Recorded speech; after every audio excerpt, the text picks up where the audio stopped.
안녕하십니까. 살인적인 더위에도 살아계셔서 감사합니다. 태풍이 올라와야 기압 배치가 틀려져서 우리나라에 더위가 좀 물러간다니까, 좀 가라앉는다니까, 태풍이 우리나라를 살짝 비껴가도 통과하지 말고 살짝 비껴가도록 기도해 주시기 바랍니다. 그리고 남은 한 달여 여름을 건강하게 잘 견뎠으면 좋겠습니다. 오늘 여러분과 함께 볼 말씀은 요한복음 15장 1절에서 8절까지의 말씀입니다. 내 안에 거하라는 제목으로 같이 은혜 나누겠습니다. 성경에는 하나님의 자녀들에게 주시겠다고 약속하신 축복의 말씀들로 가득 차 있습니다. 행복, 기쁨, 즐거움, 평안 등 이런 영적인 축복의 약속들입니다.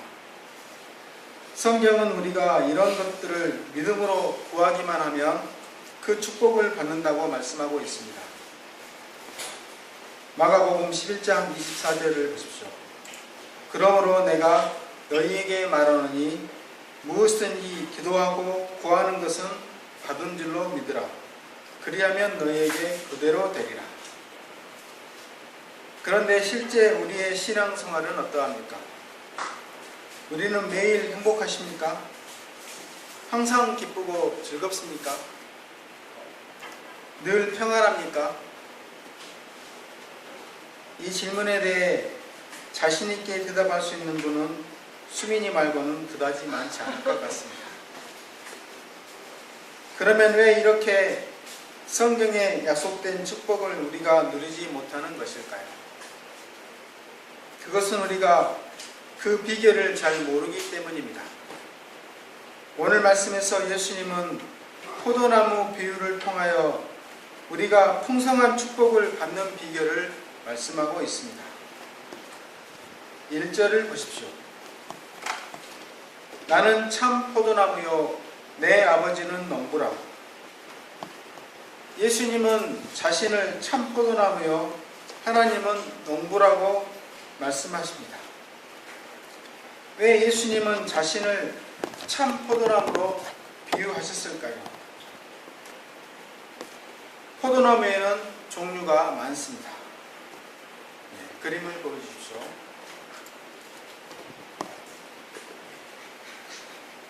캠벨, 또 다음에 청포도, 이게 가장 대표적인 포도들이죠. 그리고 거봉, 머루, 크림슨 시들리스, 톰슨 시들리스, 델라웨어 등등 이런 종들은 열매도 맛있고 발효시켜 포도주로도 즐겨 사용하고 있습니다.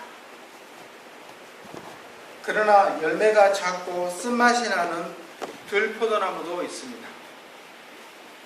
예수님께서 자신을 가리켜 참 포도나무라고 하신 것은 이런 변질된 포도나무, 즉 들포도나무가 아니라는 것입니다. 하나님께서 친히 심으신 가장 질이 좋은 포도나무라는 말씀입니다. 그러면 농부가 포도나무를 심고 돌보는 목적이 무엇이겠습니까? 그야 두말할 필요 없이 열매를 많이 맺게 하는 것입니다. 포도나무는 이스라엘에서는 귀한 나무로 여겨집니다. 왜냐하면 포도나무로 만든 포도주는 왕이나 귀족들을 위한 잔치나 결혼식, 피로연에서 사용되기 때문입니다. 그래서 포도나무는 이스라엘의 번영의 상징으로 표현됩니다. 또한 구약에서는 자주 이스라엘을 가리켜 비유로 사용되었습니다. 그러나 이스라엘은 포도나무로서의 역할을 잘 감당하지 못했습니다. 하나님은 극상품 포도나무를 심으시고 좋은 열매를 맺기를 바라셨는데 그들은 들포도를 맺었습니다. 그래서 하나님은 마침내 그 포도원을 헐어버리셨습니다. 즉 이스라엘을 멸망시켜 바벨론의 포로가 되게 하셨습니다. 그러나 예수님은 참 포도나무가 되십니다. 그러므로 참 포도나무이신 이 예수님께 붙어 있으면 우리는 당연히 좋은 열매를 맺을 수 있습니다. 우리는 본래 참 포도나무가 아니어서 스스로 좋은 열매를 맺을 수 없는 자들이었습니다.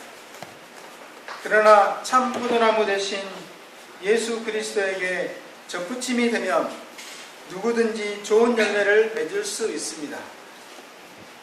그러면 우리가 풍성한 열매를 맺으려면 구체적으로 어떻게 해야 하는 것입니까? 첫째, 풍성한 열매를 맺으려면 예수님께 붙어 있어야 합니다. 예수님께 붙어 있다는 말은 예수님을 철저히 믿고 의지한다는 말씀입니다. 예수님께 붙어 있다는 말은 예수님의 말씀을 순종하고 실천한다는 것입니다.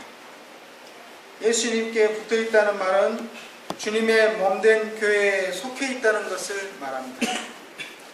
4절 말씀을 다 같이 읽어보겠습니다. 시작. 내 안에 거하라. 나도 너희 안에 거하리라. 가지가 포도나무에 붙어있지 않으면 스스로 열매를 맺을 수 없음 같이 너희도 내 안에 있지 않으면 그러하리라. 가지가 포도나무에 붙어있지 않으면 열매를 맺을 수 없습니다.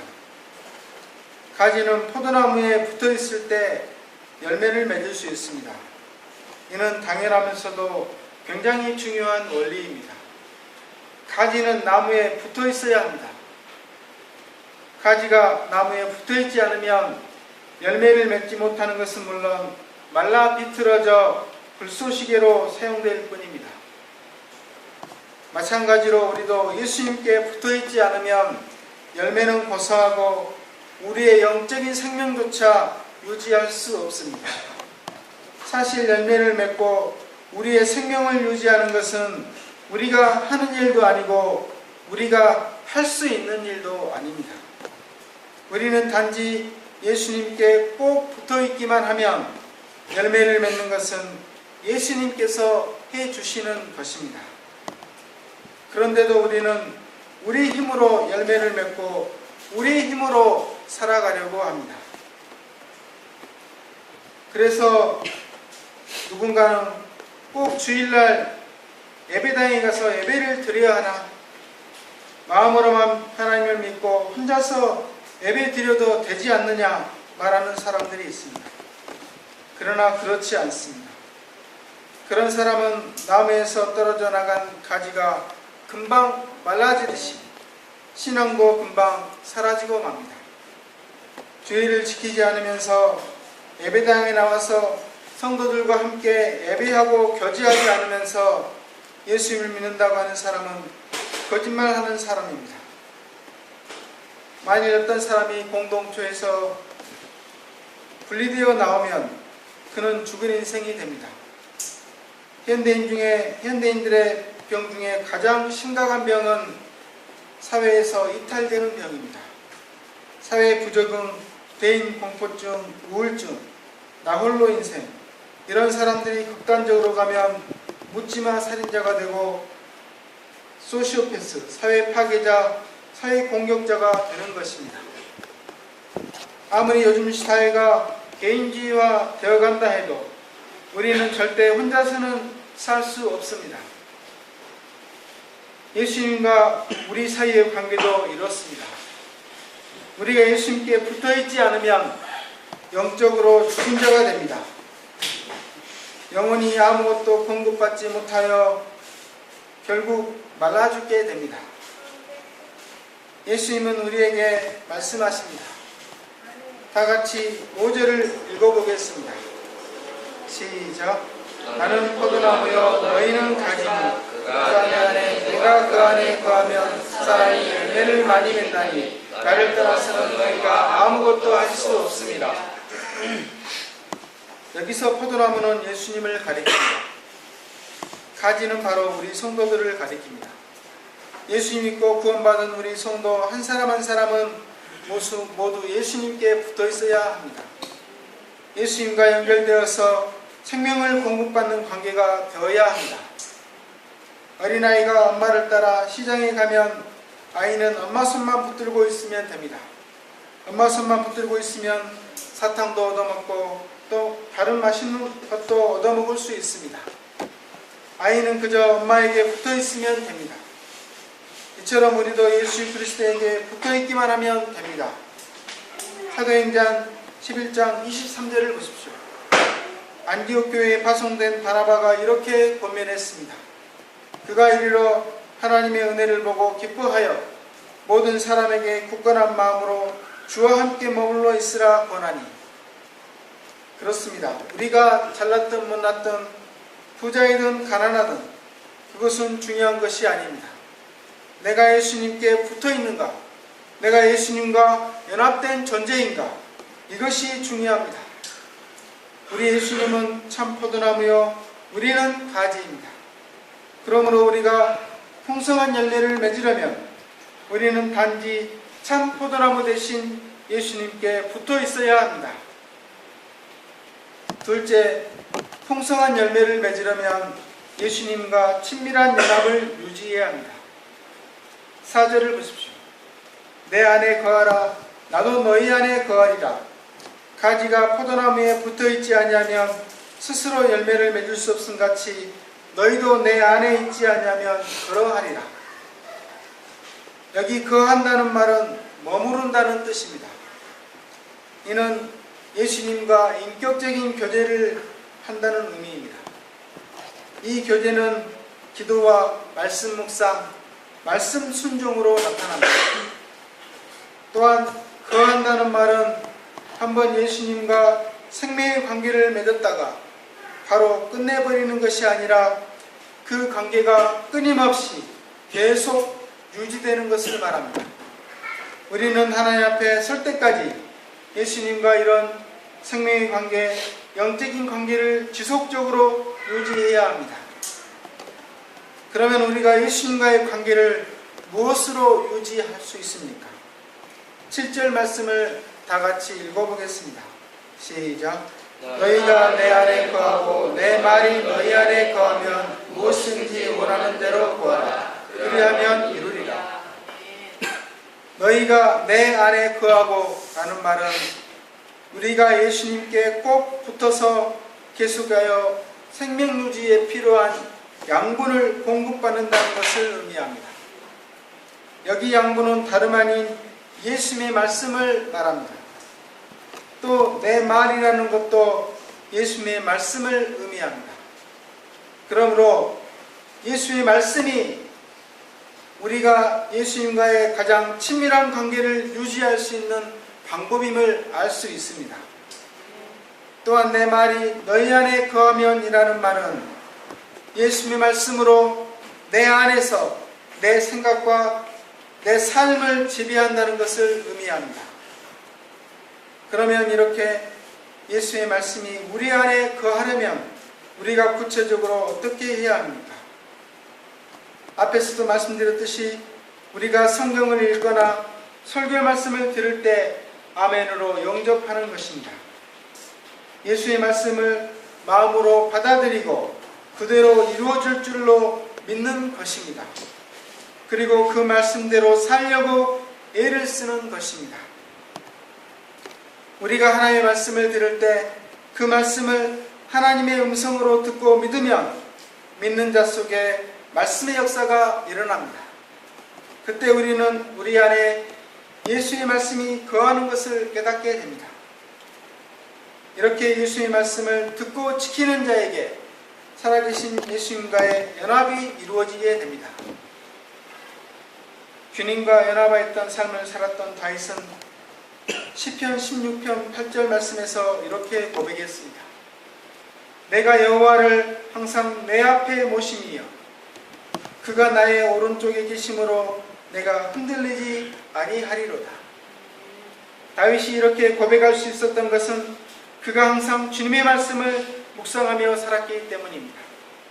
다윗은 하나님의 말씀을 묵상하며 많은 시편을 썼는데 그 중에 시편 19편 10절에서 하나님의 말씀을 금 곧 많은 순금보다 더 사모할 것이며 꿀과 송이꿀보다 더 달도다라고 고백했습니다. 다윗은 이처럼 말씀을 사모하며 새벽에 일어나 기도하며 말씀을 묵상했기 때문에 주님과 연합하는 삶을 살 수 있었습니다. 우리도 예수님 안에 거하기 위해서는 예수님의 말씀이 우리 안에 있는지 확인해야 합니다. 이것은 오직 우리가 하나님의 말씀을 묵상할 때 가능한 일입니다. 우리는 언제 어디서든지 하나님의 말씀을 읽고 묵상하며 하나님 앞에 기도를 통하여 하나님과 만나는 시간을 가져야 합니다. 그때 하나님의 말씀이 우리 안에 거하게 됩니다. 이처럼 우리가 말씀을 묵상하며 기도하는 생활을 할 때 우리는 거룩하게 변화되고 깨끗해져 열매를 맺게 됩니다. 우리가 말씀과 기도를 통하여 예수님과의 깊은 교제가 이루어지고 연합의 관계를 늘 유지하는 지혜로운 신자들이 될 수 있기를 기도합니다. 셋째, 풍성한 열매를 맺으려면 주님의 징계에도 순종해야 합니다. 1, 2절을 다시 한번 다 같이 읽어보겠습니다. 시작.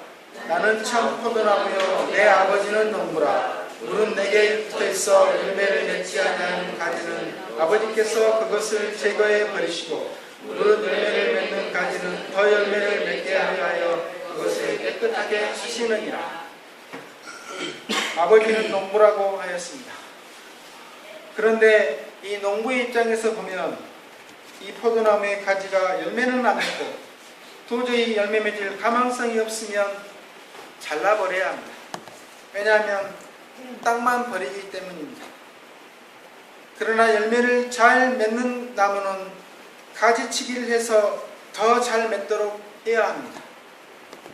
그래서 이것을 전정작업, 즉 깨끗하게 한다고 하는 것입니다.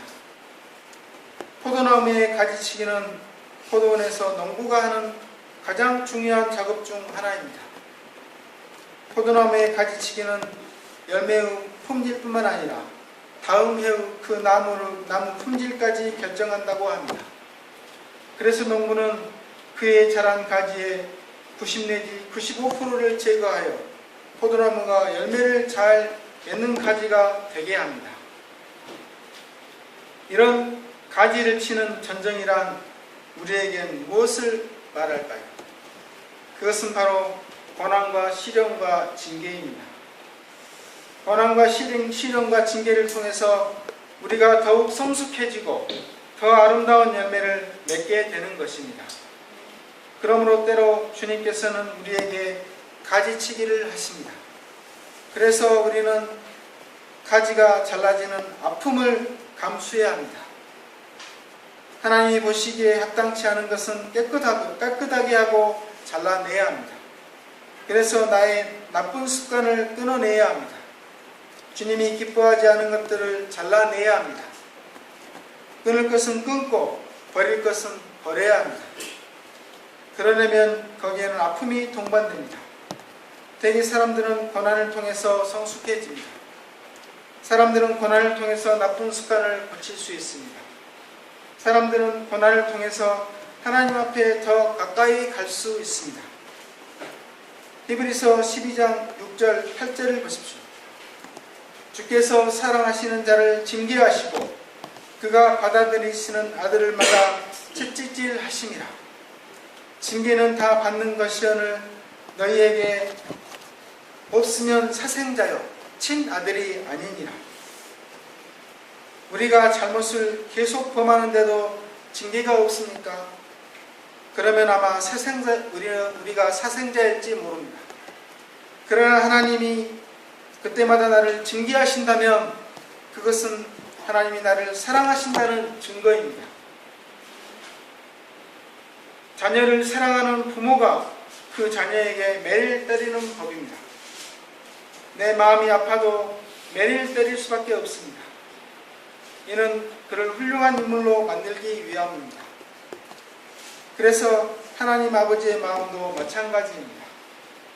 우리에게 더욱 풍성한 열매를 맺게 하기 위하여 우리에게 매를 때리시는 것입니다. 이것은 우리에게 주시는 시련이고 연단이고 징계입니다. 요셉은 부잣집의 막내 아들로 태어나 아무런 부족함이 없이 아버지의 극진한 보호와 사랑을 받으며 자랐습니다. 그런 요셉에게는 사랑하기보다 사랑받기에 익숙하고 다른 사람을 용납하고 긍휼히 여기는 마음이 부족하였고 하나님이 주신 꿈을 자신의 자랑거리로 삼는 등 자기중심적인 성품이 있었습니다. 그런 요셉은 형들의 시기를 받아 구덩이에 던져지고 노예로 팔려갔습니다. 또 보디발 여사의 유혹을 물리치다가 애매한 송사로 여러 해 동안 감옥에도 갇혔습니다. 하나님은 이러한 연단을 통하여 그의 불필요한 잔가지들을 잘라내셨습니다. 그리고 마침내 애굽의 총리로 올리시고 하나님의 택한 백성인 이스라엘 민족을 이루는 역사에 귀하게 사용하셨습니다. 이처럼 하나님이 위대하게 쓰신 사람들은 다 고난의 과정을 거쳐갔습니다. 하나님이 그들을 사랑하셨기 때문입니다. 더 열매를 맺게 하려 하여 그것을 깨끗하게 하시느니라. 이것이 바로 주님이 하시는 가지치기인 것입니다. 아무 시련도 없이 평탄한 삶을 살아온 사람이 믿음이 좋은 경우는 극히 드뭅니다. 그런 사람들은 대부분 부모들의 기도와 좋은 믿음의 유산을 물려받은 사람들 뿐입니다. 아니, 그런 사람이라 할지라도 하나님께서 특별히 쓰시고자 할 때는 그에 합당한 시련을 주셔서 그를 연단시키십니다. 토기장이가 그릇을 만들 때 진흙을 짓이기고 두드려서 진흙을 찰지게 합니다. 진흙이 미워서가 아니라 좋은 그릇을 만들기 위해서 그렇게 하는 것입니다. 진흙은 토기장의 손에 전적으로 맡겨져야 좋은 그릇이 되어 나오는 것입니다. 우리가 역경 속에 있을 때나 평안과 축복 속에 있을 때나 한결같이 하나님을 의지하고 하나님의 돌보심에 자신을 맡겨야 우리가 풍성한 열매를 맺을 수 있습니다. 시편 80편 14, 15절은 이렇게 말씀하고 있습니다. 만군의 하나님이여 구하옵나니 돌아오소서. 하늘에서 굽어보시고 이 포도나무를 돌보소서. 주의 오른손으로 심으신 줄기요 주를 위하여 힘있게 하신 가지니이다. 우리는 하나님이 돌보시고 손질하시는 포도나무의 가지라는 말씀입니다. 하나님이 미워서 우리를 벌하시고 우리에게 시련을 주시는 것이 아닙니다. 우리가 더 풍성한 열매를 맺게 하기 위해서 시련도 주시고 정화시키시는 것입니다. 그러나 우리는 세상을 살아가면서 하나님께서 왜 나에게 이런 시련을 주실까 불평하고 원망할 때가 있습니다. 심하면 반발하여 하나님 믿기를 포기하고 하나님을 떠나는 경우도 있습니다. 하나님의 백성인 이스라엘도 조금만 어려움이 닥치면 하나님을 원망하기 일쑤였습니다. 그러다가 조금만 숨통이 트여 살만하면 우상을 숭배하고 하나님을 떠났습니다. 우리도 그렇지 않습니까? 하나님이 우리에게 어려움을 주실 때는 다 이유가 있는 것입니다. 우리의 잘못을 깨달아 회개에 이르게 하시든지 우리의 믿음을 연단하여 은혜와 축복을 주시려는 것입니다. 우리가 풍성한 열매를 맺게 하시기 위해서 우리를 손질하시는 것입니다. 그러면 우리가 맺어야 할 열매가 무엇입니까? 갈라디아서 5장 22절을 다 같이 한번 읽어보겠습니다. 시작. 오직 성령의 열매는 사랑과 희락과 화평과 오래 참음과 자비와 양성과 충성과 온유와 절제니 이것이 예수 믿는 우리가 맺어야 할 열매들입니다. 이 성령의 열매는 9가지로 나타나지만 하나의 열매입니다. 성령의 열매는 포도처럼 한 송이에 매달린 각각의 포도알과 같습니다. 사랑의 열매가 나타날 때 희락과 화평이 나타나는 것이고 오래 참음 등의 열매가 뒤이어 나타나는 것입니다. 우리는 이런 아름다운 성령의 열매들을 주렁주렁 맺은 그 결과로 예수님을 닮아가야 하는 것입니다. 그리고 사람들이 우리를 통하여 예수님을 발견하고 예수 그리스도의 형상을 볼 수 있어야 합니다. 그럴 때 우리가 맺은 많은 열매로 인하여 하나님께서 영광을 받으시고 우리는 예수님의 제자로 인정을 받게 됩니다. 말씀의 결론입니다. 오늘 말씀을 통하여 우리가 열매를 맺고 풍성한 축복을 받는 비결을 배웠습니다. 내가 정말 예수님께 붙어 있다면, 말씀과 기도의 교제를 계속한다면, 그리고 예수님의 징계까지도 기쁨으로 감당한다면 우리는 반드시 많은 성령의 열매를 맺을 수밖에 없을 것입니다. 특히 그 중에서도 우리가 말씀을 꼭 붙들고 살면서 말씀이 우리를 변화시키도록 해야 한다는 것입니다. 이것이 바로 예수님 안에 거하는 생활인 것입니다. 그리하여 우리가 맺은 열매들로 인하여 하나님께 영광을 돌리고 많은 영적인 축복을 받는 예수님의 제자들이 될 수 있기를 간절히 기도합니다. 4절 5절 말씀 읽고 마치겠습니다. 4절 5절 시작. 자, 4절 5절 됐습니다. 제일 앞에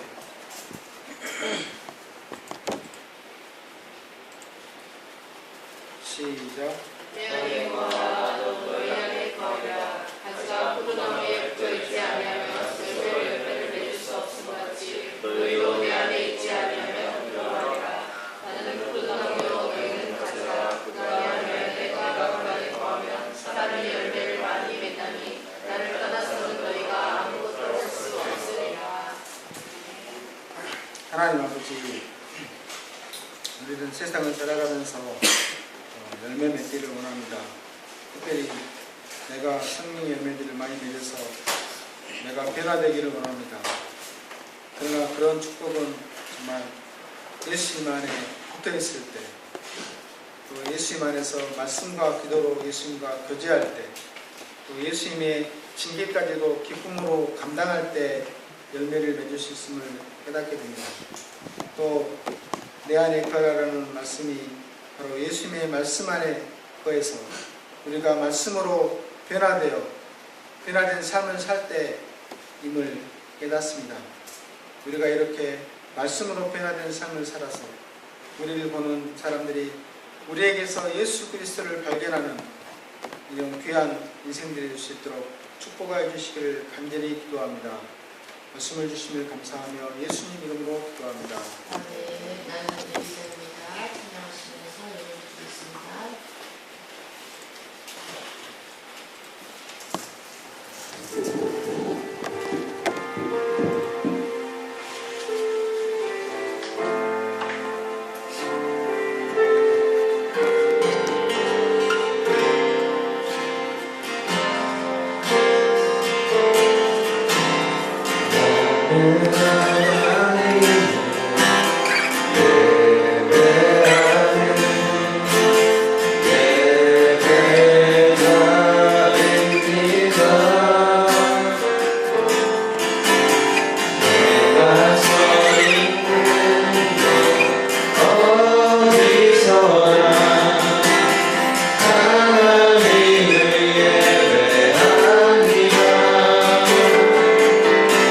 내